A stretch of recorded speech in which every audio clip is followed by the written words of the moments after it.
All right, Matt, I learned this. Did you know that when you drive through Louisiana, the swamps go right by you? Did you make that up on the road? No, Ashley told me. I don't know where she got it.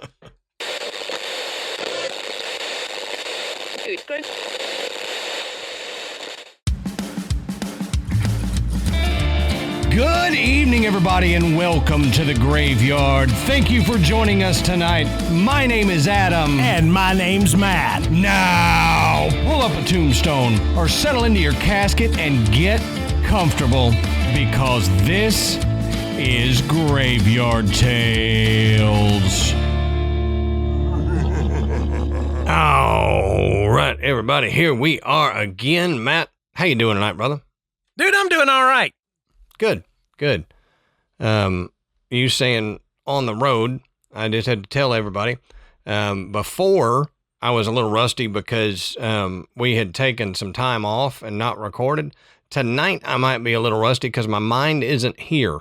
I traveled for a funeral, and I drove to Tennessee on Monday, had the funeral Tuesday, and drove back on Wednesday. So I am tired.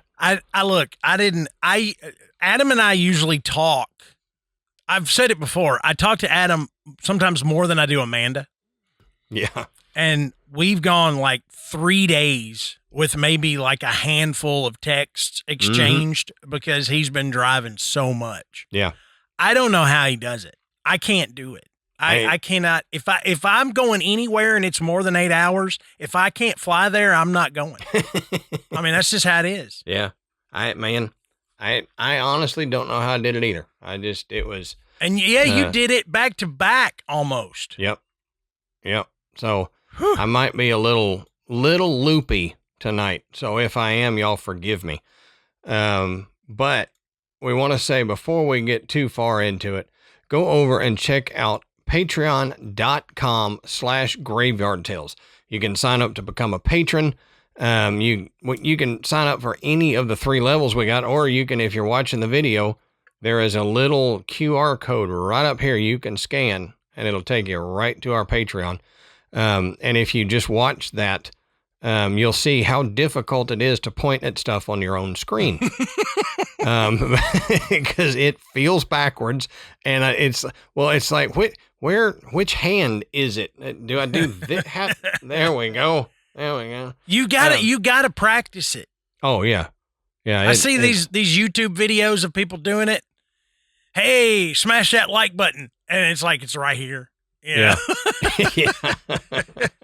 I'm gonna have to sit and work on that just on my own when I'm up here editing or researching. I'll just have the video on and start going, ha! See if I can point to it.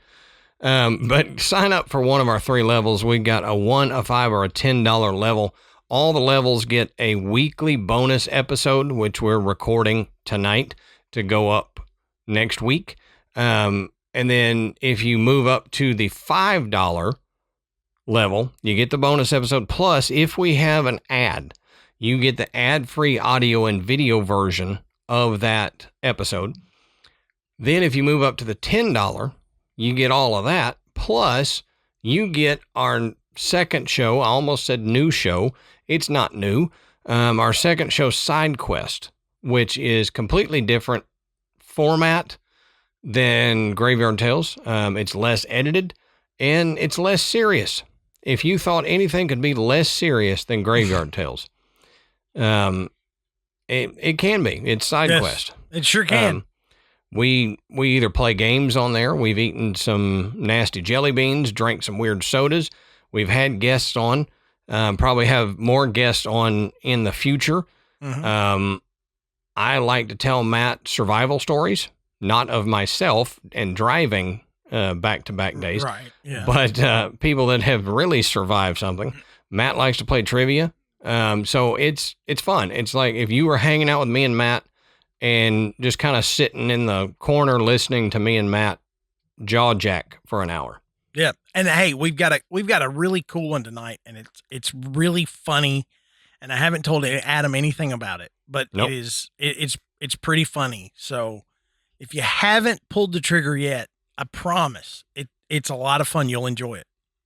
Yep. So go over there, patreon.com/Graveyard Tales, or click that QR code. Oh, I almost got it. Click the QR code up above me, and go over to Patreon. Also, if we have a sponsor, check out our sponsor. It really helps us if you use their vanity code that I've got in the show notes and our special code.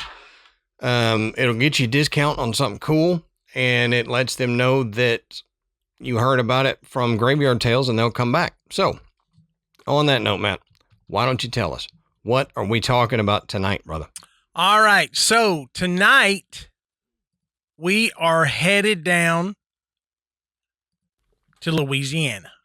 Because, of course, we are. Of course. Adam's joke led into it. See? It was so apropos. Topical. Adam, you know, if you're going to talk to ghosts, you pretty much have to go to Louisiana at some point. I would think so, yeah. I mean, it really feels like the entire state collectively decided, you know what? Let's make everything haunted. Mm-hmm. Now, and tucked away, and I'm going to mispronounce it.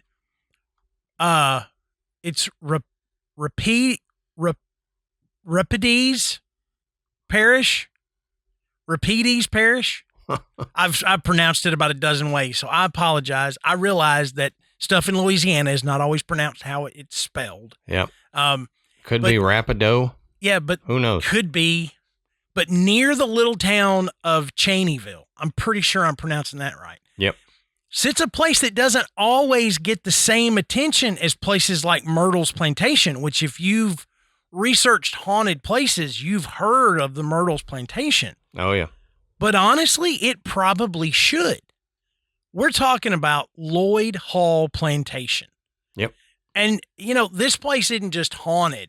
It's like haunted overachieving. Okay? No, it's not just haunted. It's haunted. Yeah. It doesn't just have one ghost. It has a full paranormal staff meeting. I mean, a plantation owner who died on his own property violently. Mm-hmm. You've got a violin playing ghost soldier who won't stop practicing, heartbroken brides, a poisoned nanny. I mean, come on. And the list goes on and on. So yeah, this place didn't just become haunted. It was made to be haunted. Mm-hmm. Okay. So we're going to get into the history because you got to hear the history of this place to understand why it is so freaking haunted. So Adam, tell us the history of the Loyd Hall Plantation. All right. So as we always say, go check our sources down at the bottom of the show notes. You can find where we found all the information. Everything we talk about is sourced and referenced down below. If you just scroll down, you can find where we found all of it. So firstly, I couldn't confirm if there were any indigenous use, occupation, or indigenous village in the immediate area where Loyd Hall sits, but the Choctaw were in the broader area. But I couldn't verify anything specific about where Loyd Hall sits. Did a village sit right there? But we can assume it was used because the Choctaw were in the area. The land beneath Loyd Hall Plantation has a longer history than the house itself, and for generations before the mansion rose there, the area around Cheneyville was already being shaped by settlement, transport, and plantation expansion. In the early 1800s, this part of central Louisiana was becoming part of the, quote, old Cheneyville landscape. It was a corridor where settlers moved in, planted large tracts, and used the nearby bayou system to move goods toward Washington and New Orleans. Now, before Loyd Hall became a name attached to the property, the land was part of the wider plantation frontier that spread through the region after the Louisiana Purchase. One National Register document says the plantation was known to have been part of the estate of Levi Wells, who died in 1818, and that his son Montfort Wells, there's a name for you, Montfort. If you're a new parent looking for a name for your kid, Montfort is available. That's right. For good reason. Montfort claimed it in 1829. So that suggests that the land was already being organized as productive estate land before the Loyd family arrived, likely fitting into the first wave of American-era plantation development in central Louisiana. Now, by around 1820, the Loyd brothers from Marshall County, Tennessee, did you know they were from your area, Matt? No, I actually didn't know that. Well, there you go. They were from Marshall County, Tennessee. They were said to be arriving in central Louisiana, and William Loyd eventually built the house that would give the plantation its long-term identity. The land around it was not wilderness in the romantic sense. It was a working, contested agricultural zone where ownership, clearing, drainage, labor, and transport all had to be established and maintained. In that world, the plantation's value came from the land itself, its fertile soil, its access to waterways, and its ability to support labor-intensive crops. So this was a place that you didn't move in to a ready-made farm, basically. You moved into, this is swamp. Now I've got to make it into... Yeah, you had to turn it into a farm. Right. I can only imagine that turning swampland into a farm was no easy task. Probably not. I mean, I don't know. I'm no farmer, and I've never lived in a swamp, but it just sounds like it would be difficult. But he stayed at a Holiday Inn Express once. I have been to Louisiana a few times, and I try not to go into the swamps because of the critters that are in the swamps.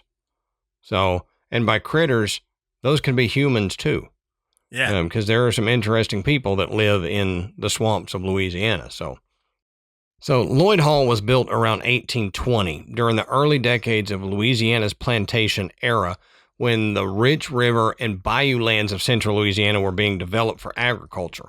The house was built by William Loyd, who is often described in local tradition as an English immigrant connected to the Loyd family of London, though that family story is part of the plantation's lore rather than something firmly proven in the historical record. That's, wait a minute. That wouldn't be like the Lloyds of London. It would be. Really? Yep. Huh. But they can't prove that. So I think my personal thought is because his name was Loyd, and he knew that us Americans are dumb when it comes to English stuff, we wouldn't look it up. And they didn't have the internet back then, so they couldn't prove him wrong within 10 minutes. So he just started telling people he was from the Lloyds of London family. It's possible. I don't want to step on anything that you talk about, but that was one thing that he kind of hacked his family off, is he dropped the second L. Yeah. And I remember reading that was the older generations of Lloyds thought that was blasphemy, that he would take the extra L, like Lloyds of London with the double L. Yep. Well, and the whole time we were talking about this before we did it, before I looked it up, I thought it was LLOYD. But when I probably sent it to you like that. When I put it in, I was like, wait a minute, there's only one L. What's wrong with this? Yeah.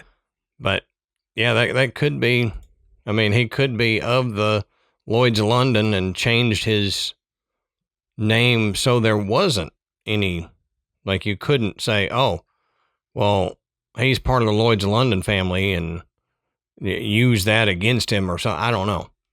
But he went around singing, "Ooh, we're the Lloyds of London." There you go.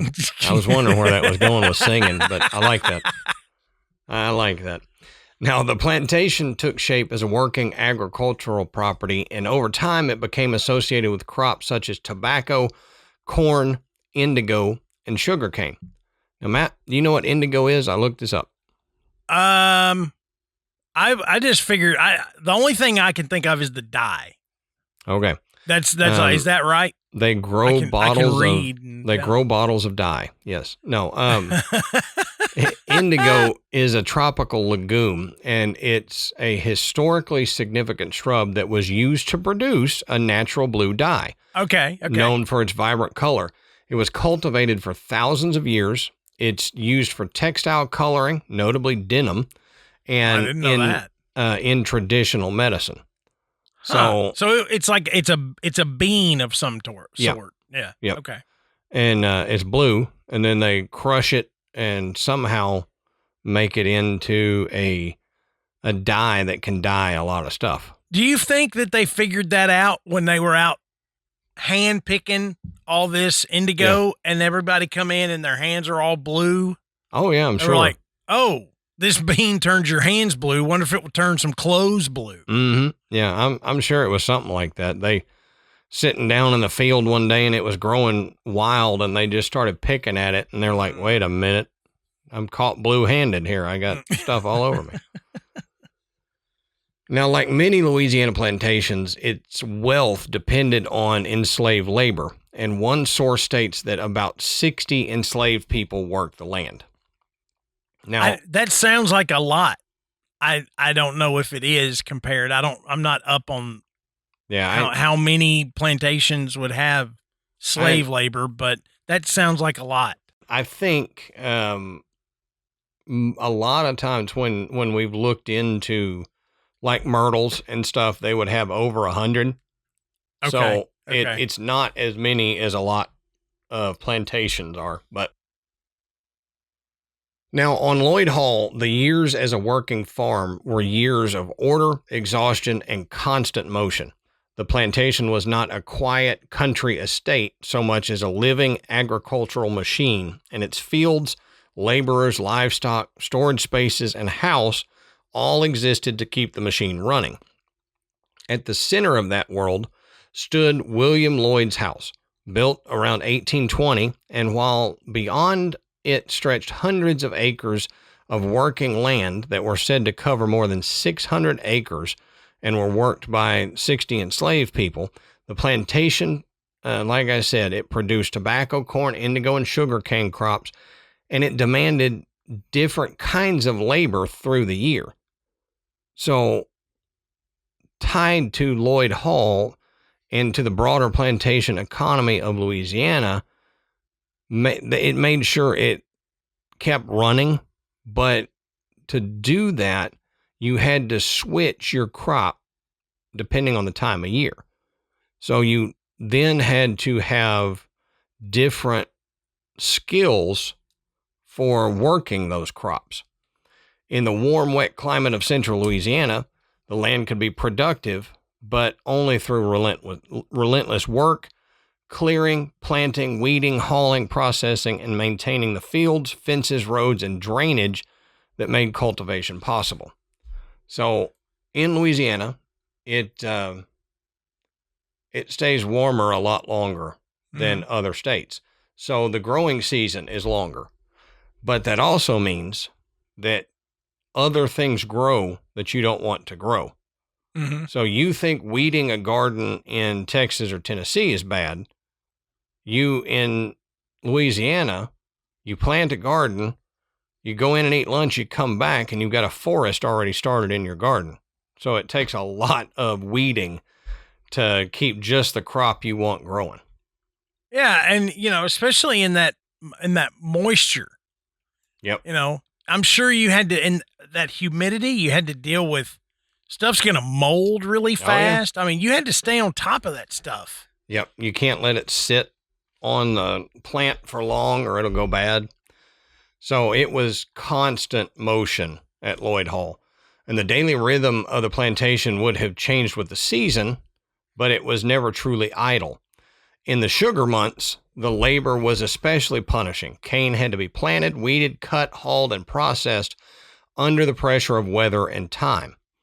On large Louisiana plantations, enslaved laborers often worked in organized gangs with different crews performing successive tasks in the field and around the estate.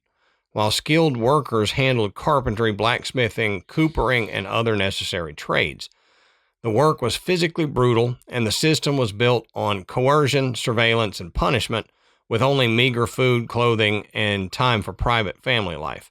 Loyd Hall itself was part of that labor system.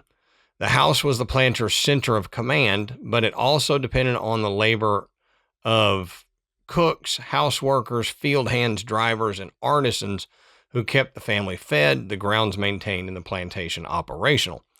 Like many Louisiana plantations, it would have included cabins or quarters for the enslaved families, work yards, barns, storage buildings, and the agricultural infrastructure needed to move crops from field to market. One account even notes that mules pulled flatboats filled with cotton bales up a nearby bayou for shipment to New Orleans, showing how closely the plantation's interior labor connected to the river transport and trade. Now, the conditions were harsh not only because of the work itself, but because plantation life left little room for rest, privacy, or security. Everybody there received their limited rations and clothing, and they were expected to supplement their food through gardens, hunting, and fishing. And then they lived under constant threat just of the enslaved life. But think about that, Matt. They're running the crops for the plantation, and then they've got to supplement their food by growing their own crops. Yeah. They spend all stinking daylight to dark, working the plantation, and then they've got to go home or go to their quarters and work their own food. Yep, exactly. God. It's crazy. Now, when the Civil War broke out, the war's movement through Louisiana made properties like Loyd Hall vulnerable, valuable, and dangerous all at once. The Cheneyville area was not isolated from conflict. Union forces operating in West and Central Louisiana moved through the region in 1863, and contemporary battle records list actions near Cheneyville on May 18th and May 20th, along with fighting at Plains Store on May 21st during the campaign toward Port Hudson. In that atmosphere, a plantation house such as Loyd Hall would have been exposed to troop movements, requisitioning, occupation, fear, and the constant pressure of choosing a side or pretending not to choose one. So the story most often told about William Loyd is that he tried to survive the war by dealing with both armies.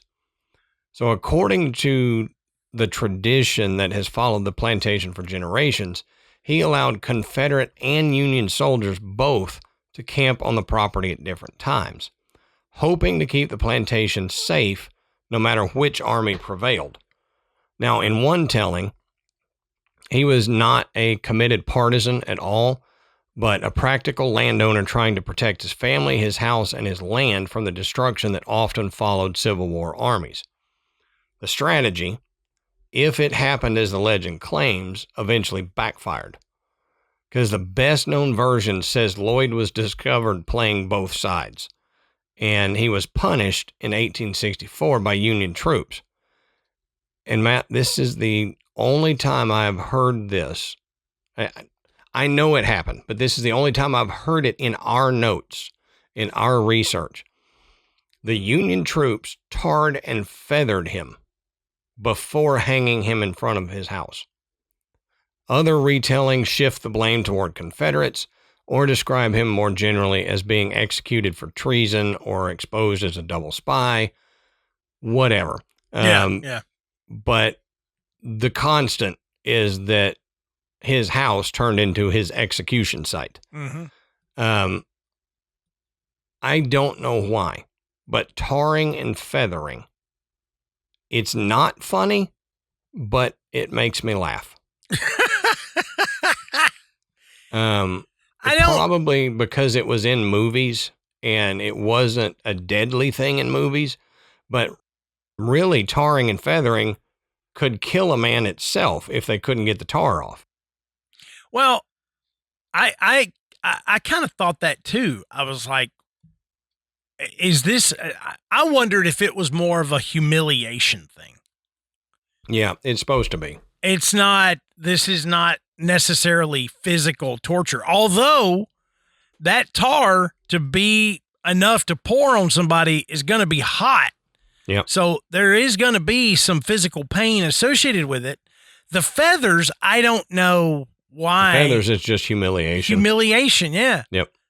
But I've heard with the tarring and feathering, if somebody were tarred and feathered and then they couldn't get it cleaned off, like they were, I don't know, tarred and feathered and then stuck in a room, that the tar would, like your skin is an organ, so it breathes and all that stuff. It would stop your skin from doing that, and then you would eventually get sick and die. Yeah, your skin would just decay.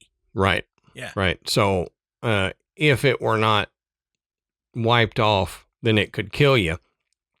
But it is, like you said, mainly for humiliation, because they were going to either A, let you go and then you'd go wash it off and be fine, or B, hang you and it wouldn't matter.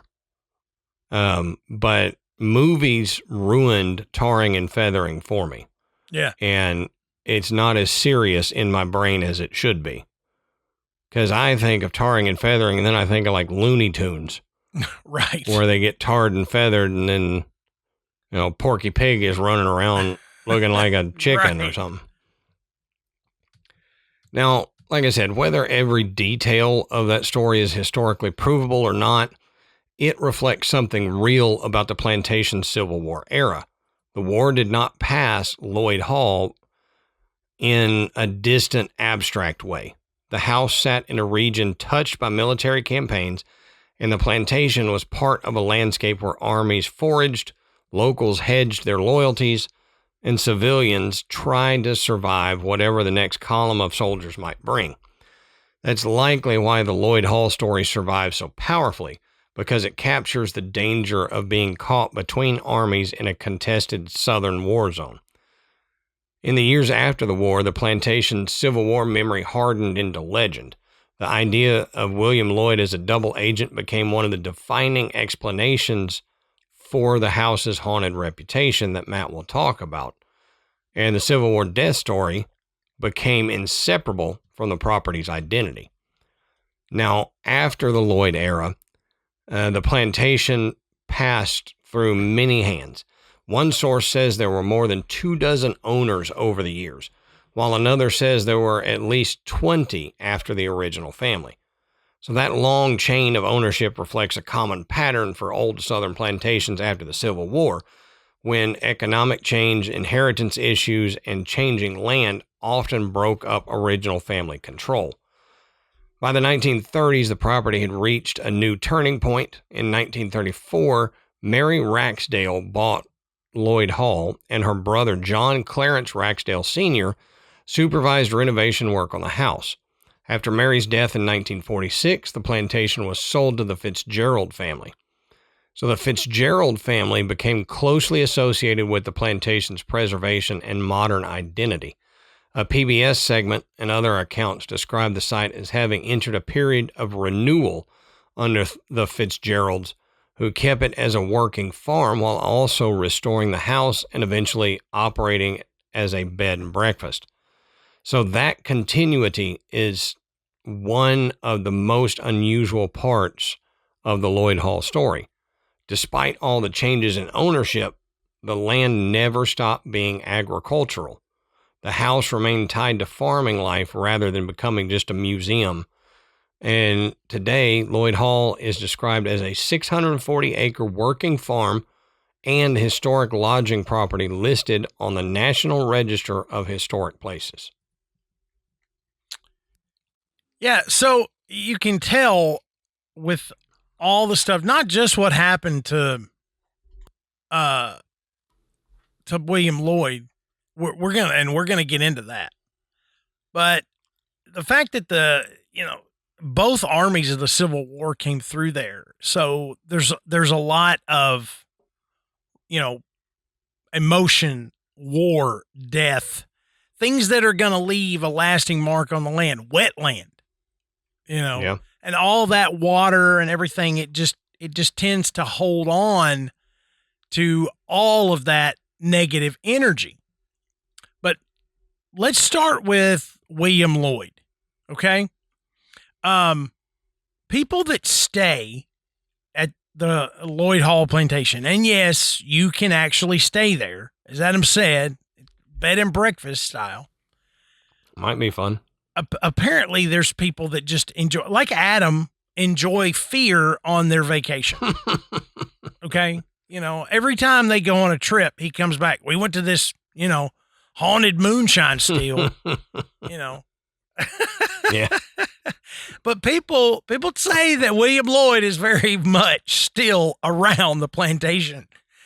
Guests that stay there talk about feeling someone brush past them, the sensation that someone is standing right behind them, feeling someone breathing on their neck. Okay.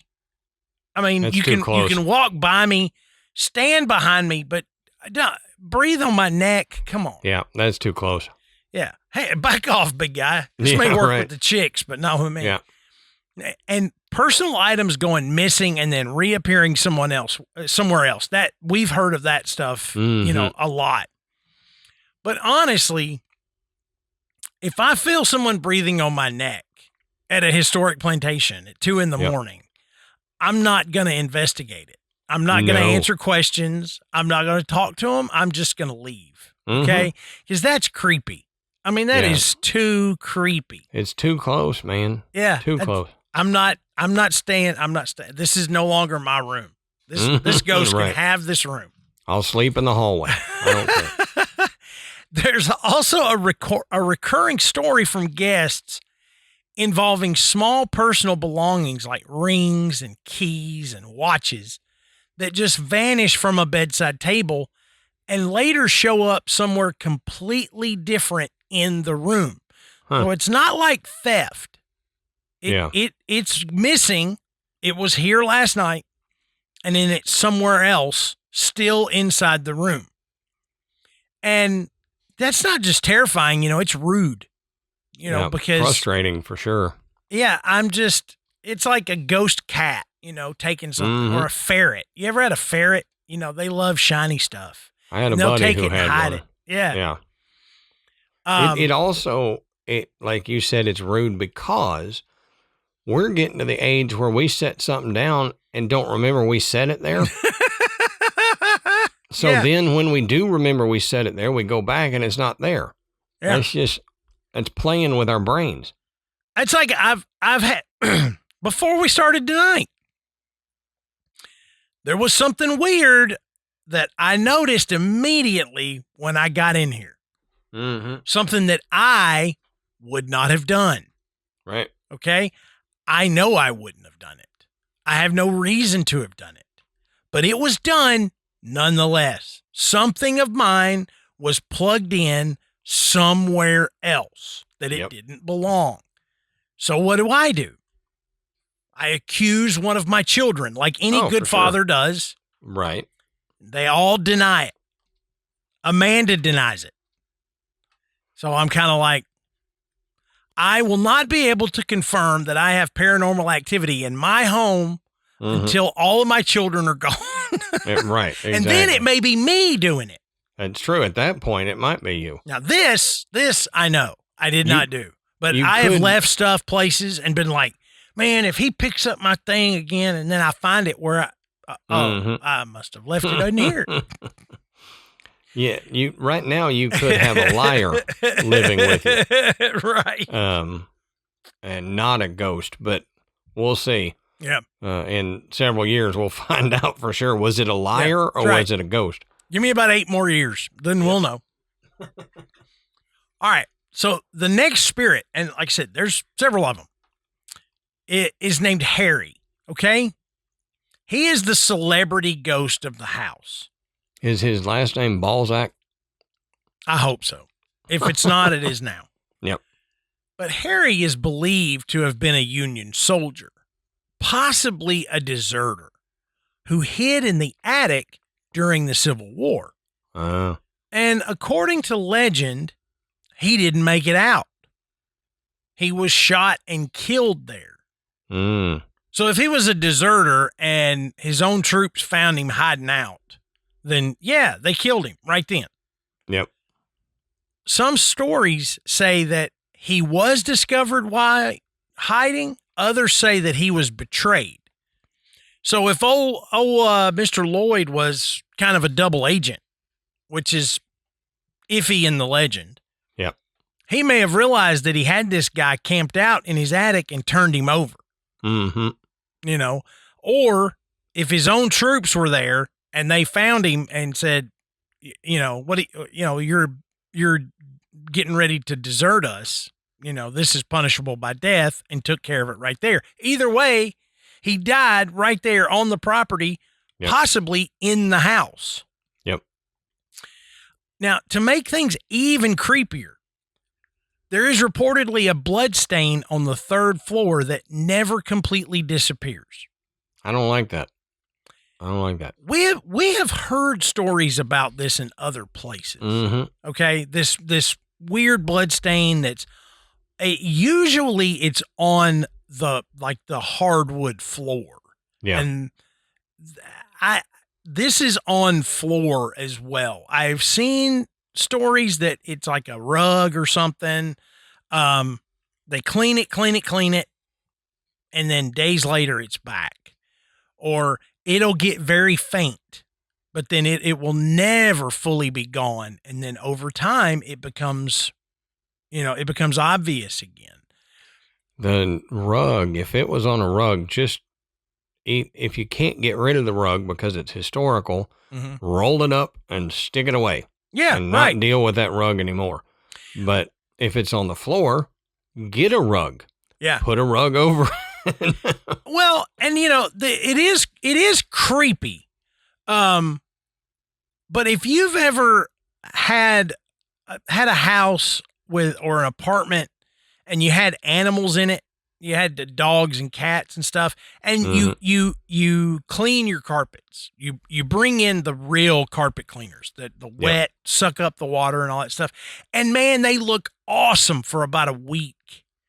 And then some of those stains that are all the way down in there, they come back. Start moving back up. So this is not unheard of.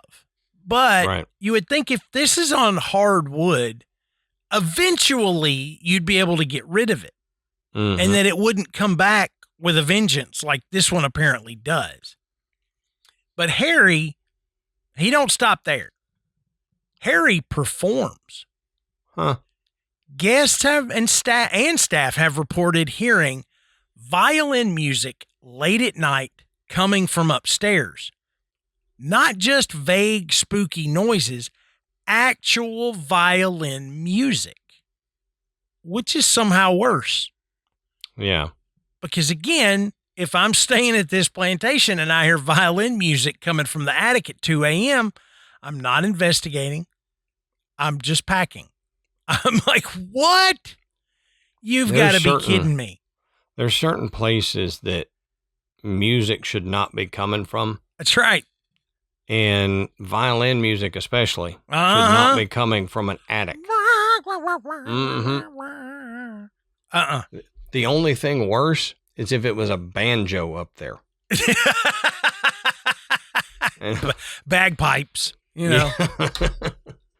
You think there's no version of this explanation that is good, okay? Mm-hmm.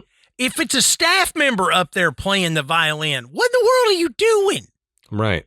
But if it's not, which you got to believe it's not, then man, that's really, really creepy. Because otherwise you've got a human in your attic playing the violin. And which is almost as bad. Yeah, we've always said, I am way more scared of the living than I am the dead. Mm-hmm. Okay? But if you eliminate all of those possibilities, it's a ghost that practices the violin. And is not terrible at it either, which is crazy. Yeah. And one of the best firsthand stories comes from a couple who stayed overnight. They woke up in the middle of the night hearing faint violin music coming from upstairs, and they assumed maybe it was another guest. And maybe this other guest brought a violin to a haunted plantation, which already kind of sounds suspicious. Mm-hmm. So the next morning, they asked the staff something like, hey, who was playing the violin last night? And the response was, no one here plays the violin. And again, that's one of those moments, you know. Yeah. I'm like, okay, well, I'm done. Mm-hmm. Who was playing the violin last night so I can go yell at them because that's crazy. Yeah. And then find out there was no human doing it. Call the front desk and tell them whoever's playing this violin has got to knock it off. I need some sleep, you know. Right. This ghost is over here trying to steal my watch. You know, Mm-hmm. I can't be dealing with the violin at this hour. This is just too much. My watch has moved 3 times and now somebody's playing the violin. I don't understand. But what makes this particular story even creepier is that the staff wasn't even all that surprised. They weren't like, really? That's strange. It was more like, yeah, that happens, which is worse. It happens more than once. You know, you didn't just book a bed and breakfast. You've got now a haunted subscription service. You know, you've got Ghost Spotify along with your bed and breakfast. Okay. Right. Now, there was a longtime housekeeper, and some reports say that this housekeeper worked there for over 40 years. And visitors would ask her, is this place haunted? And instead of denying it, she basically would say, of course it is. Like, not even, well, maybe, or some stuff. No, she would say, of course it is. Like, are you nuts? Yeah. Look at the history of this joint. Don't you know it's haunted? Yep. You have to ask. Why are you asking? That's right. So she would casually talk about footsteps upstairs, doors opening on their own, and the man upstairs, referring to Harry. That's a weird way to refer to him. Yeah, right. But that's always a little bit creepier than someone just trying to sell some ghost stories, okay? Mm-hmm. Just telling you about what, working there. Oh, yeah, you hear footsteps upstairs, doors open and close. Oh, and then there's a guy that lives upstairs, a ghost that lives upstairs. Are you kidding? Yeah. Oh, and he plays the violin. No kidding. It's weird to me that she would go, yeah, the man upstairs, because people go, God? Yeah, right. Who are you talking about? Yeah. No, not Harry. But the reports were this housekeeper talking about this stuff. It was almost like she was talking about bad plumbing. It's like it's just a part of it. It's an old house, Yeah. The pipes make noise and the ghost plays the violin. What are the haunted places you stay at like, Yeah, I mean, the plantation down the road has a screaming woman in white. So be glad you got violin guy. Yeah. Room 3 has weak water pressure, and the attic ghost practices on Thursday nights. Mm-hmm. So book Friday to Wednesday.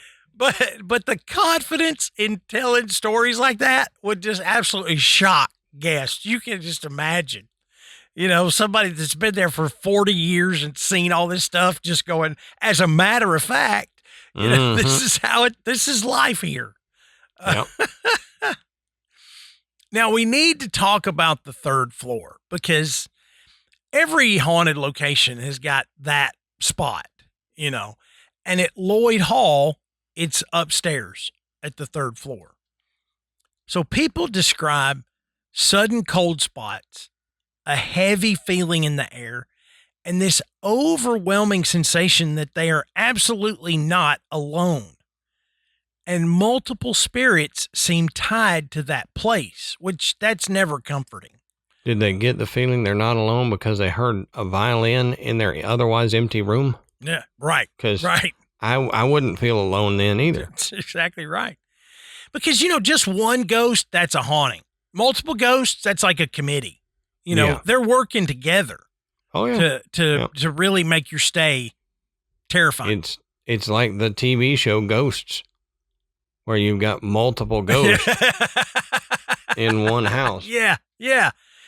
And they all have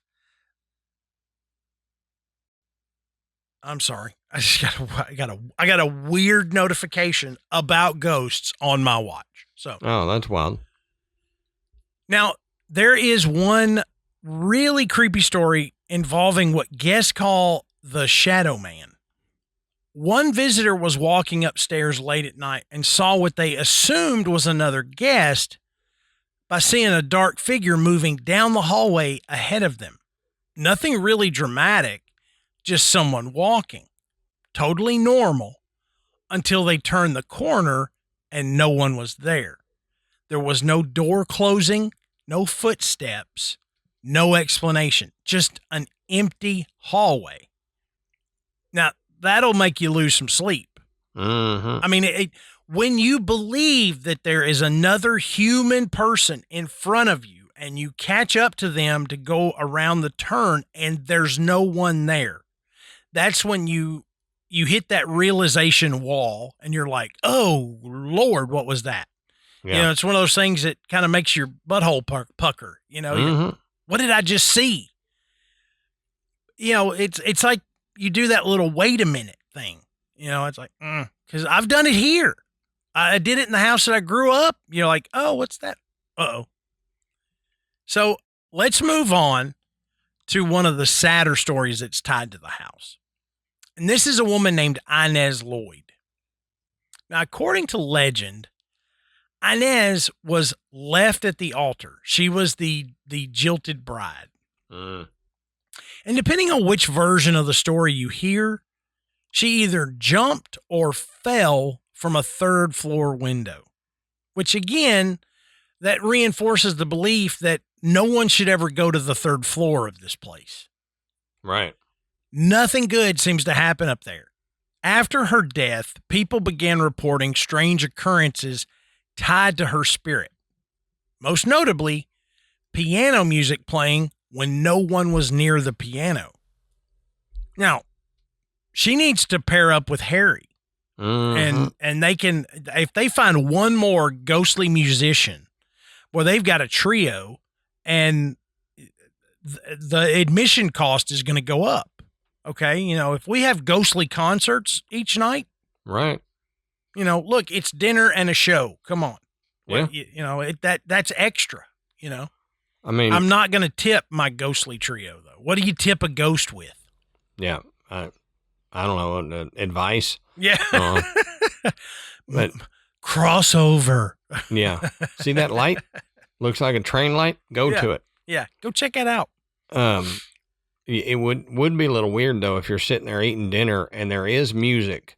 There's like a quartet instrumentation happening and the stage is empty. Yeah. You're watching an empty stage going, are you playing a CD? Yeah. No. Okay.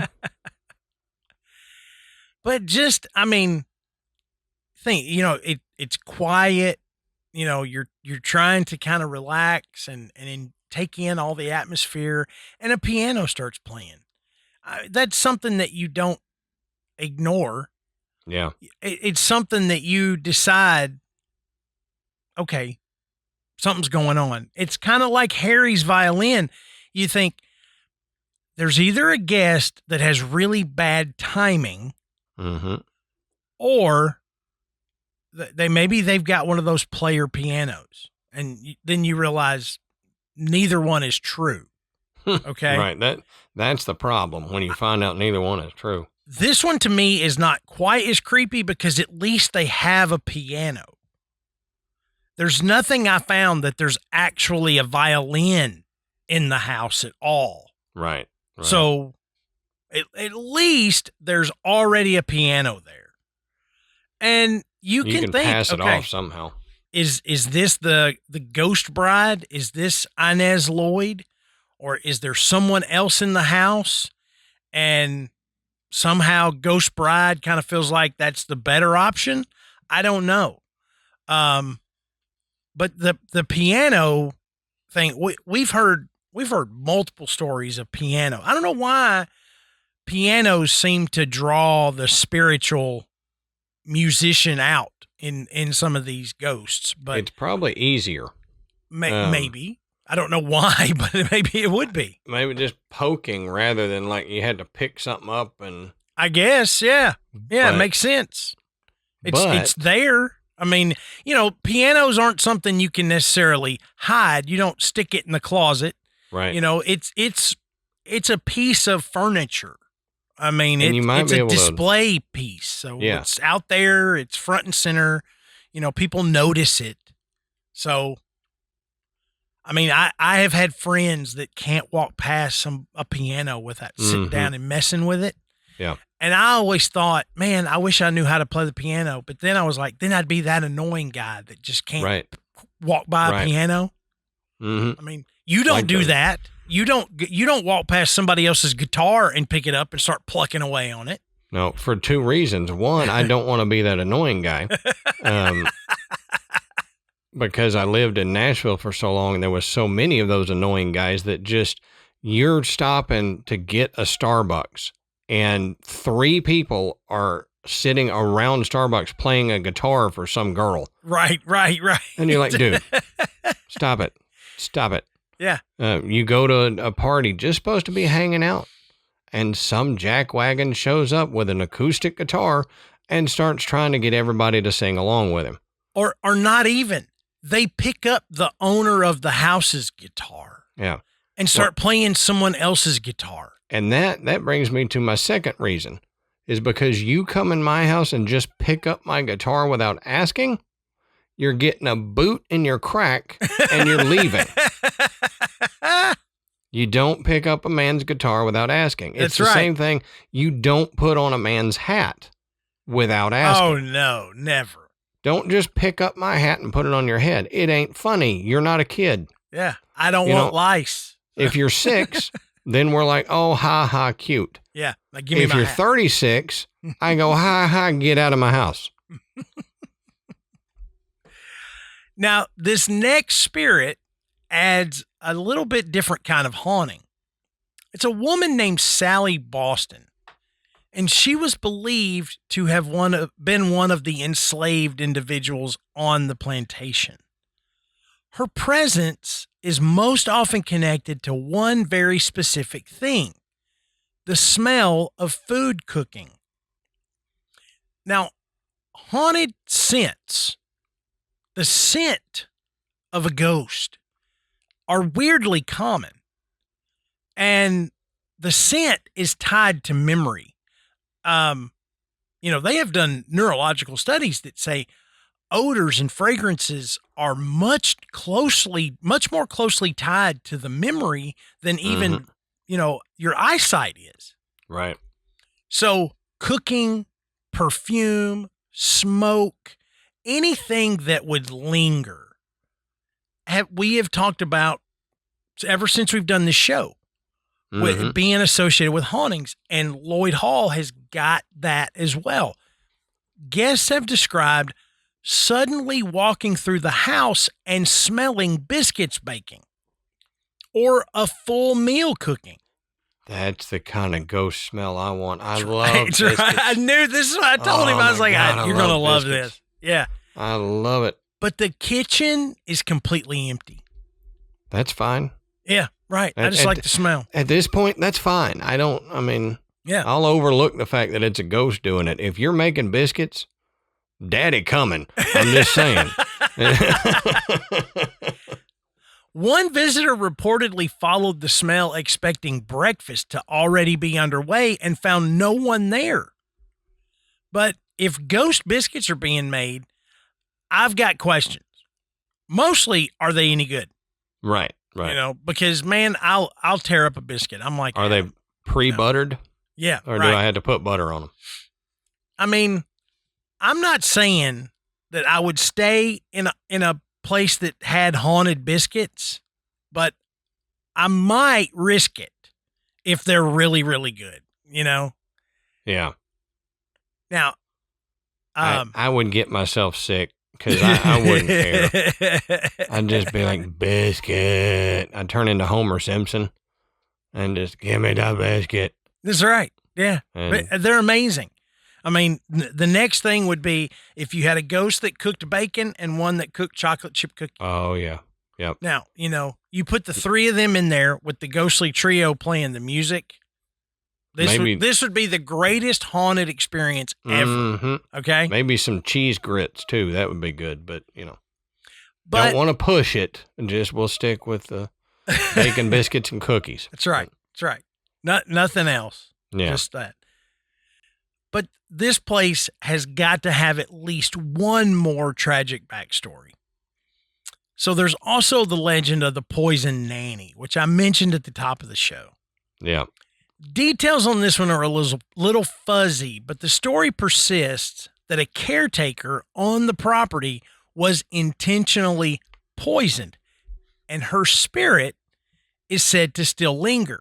Is mad about it. I believe it. Yeah. Now, whether it's a separate spirit entirely or one of the many unnamed female apparitions people report seeing, no one is completely sure. One of the many? Yeah.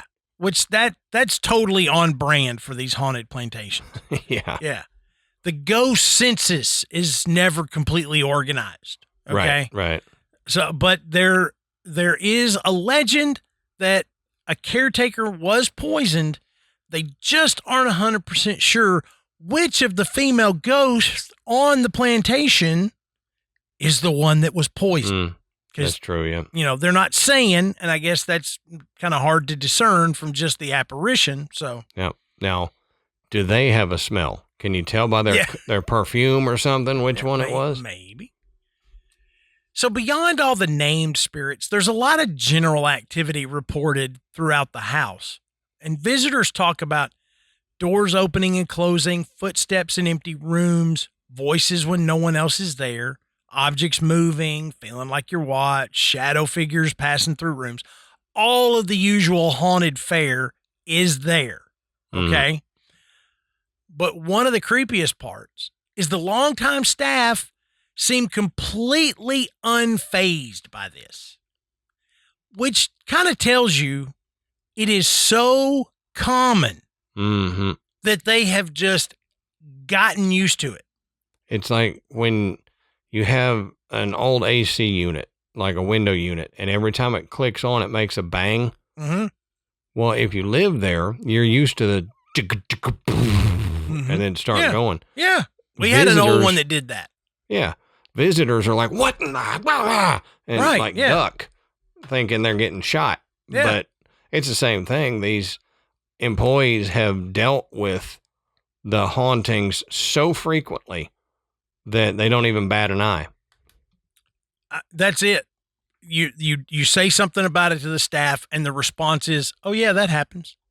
Yeah. So, I mean, what you gonna do about it? And and that's part of it too, because they're not trying to convince anyone. Mm-hmm. They've just accepted that this place is haunted, and these ghosts just do their thing. Harry plays the violin. Inez plays the piano. Sally's in there cooking biscuits. Yep. Just deal with it. This is the way it works here. Yep. They've all just come to accept it. We've got our ecosystem. Just let it be. And to me, that's creepier because people go stay at places just praying, please let something happen to me. Mm-hmm. I want to go back and tell somebody that I stayed at a haunted hotel or a haunted plantation or a haunted whatever pool hall and something weird happened. I want to have that story. If you are that person, go stay here. Right, because it apparently happens so often, the staff doesn't even bat an eye. Mm-hmm. They don't even really talk about it. They just tell you, oh, yeah, that happens every Thursday. What? Yep. Nobody here plays violin, and then they just go on. But why is it so haunted? Why is this one so haunted? Well, when you think about it from like a paranormal theory, it really checks all the boxes. You've got violent death, emotional trauma, betrayal, possible burial grounds, repetition of daily life, which is one I don't ever really touch on, but this makes a lot of sense. The same things happening over and over and over. Farm life is pretty monotonous.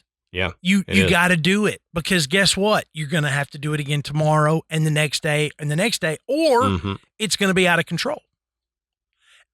Plus the fact that the structure, the house, is over 200 years old. And the age of these homes really plays into being haunted. And that is a perfect storm. You stack all of that on top of each other, and you just don't get haunting. You get layers, like when we talked about Santa Fe. Layers upon layers upon layers. It's residual energy and intelligent hauntings. You know, repeated trauma and maybe things that were even darker that aren't mentioned in these legends. It's not one ghost. It's like a whole ghost family. So, would you stay there, Adam? Would you go? I kind of think you would, and I think Ashley would book it. Yeah, we probably would. Part of me, there's a part in me that says no, because there is so much that happens that I don't like my sleep being interrupted. Like, that's a big thing for me. Yeah. And it seems like this is a sleep interrupting violin ghost. However, if they make it up to me by cooking biscuits, I might be okay with it. I think if I had the opportunity, I would, just to get the experience. Right. If I would not be happy if I was just going, hey, there's a plantation in Louisiana that you can stay at. It's a bed and breakfast. Would you like to go? And me and Amanda go. And then turns out we learn that it's haunted as all get out. I would not dig that. Yeah. If I'm going for that experience, I think I would totally do it. Yeah. And at this point in my life, Matt, if I'm being perfectly honest, I'm not going on ghost hunts to hunt ghosts and all that stuff, but I like staying at those places for an experience. Yeah. You know, that's all it is now at this point in my life, is I would like to stay at this place and just experience it. Yeah. But I'm not actively like seeking out a ghost hunt kind of thing. Yeah. Right. But I think it would be cool to book a room there and walk around the halls and to maybe hear Harry's violin or to smell some ghost biscuits. Oh, ghost biscuits. I don't want to feel anyone breathing on my neck. No. Okay. Hard pass on that. But if you're brave, if you're curious, or the people that hear Haunted Plantation and they think, hey, romantic weekend getaway, this is probably the place. Yeah. Just maybe don't stay on the third floor.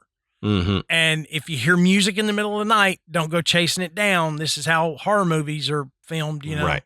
It's like, get a room near the kitchen. Let's go see what that is. No, just stay put, enjoy the song. It will stop in a few minutes. And again, don't chase it down either if you hear banjos, because that's not a ghost. Never. That's a human. Never chase banjo music. No. But what do you guys think? Let us know. Is Loyd Hall, is it as haunted as they say it is? It doesn't sound like they're really marketing this. It markets itself, you know. So if you've been around that Cheneyville, Louisiana, you've probably heard the stories about Loyd Hall. I know you've heard them about Myrtle's plantation, but I mean, Loyd Hall sounds just as haunted. Maybe not, maybe a little more. Yeah, I was going to say it might be a little more than Myrtle's. Yeah, let us know. And the best place to do that is in our Facebook group. It is thousands of people just sharing experiences, talking about episodes of the show, telling dad jokes. It's just a really fun, safe place, you know, to talk about all these wild stories that we all love to hear. Don't forget to check out our website, which is graveyardpodcast.com. And there you can find links to purchase Graveyard Tales merchandise. You can listen to the show and you can become a patron. And don't forget our second show, Side Quest. I promise you, it is a lot of fun. If you haven't taken a chance on it yet, go for it. Adam's pointing at the QR code. It'll take you right there. I think I got it that time. It's a heck of a lot of fun. And we're going to be doing a great one tonight. So until next time, we'll save you a seat in the graveyard. See you soon.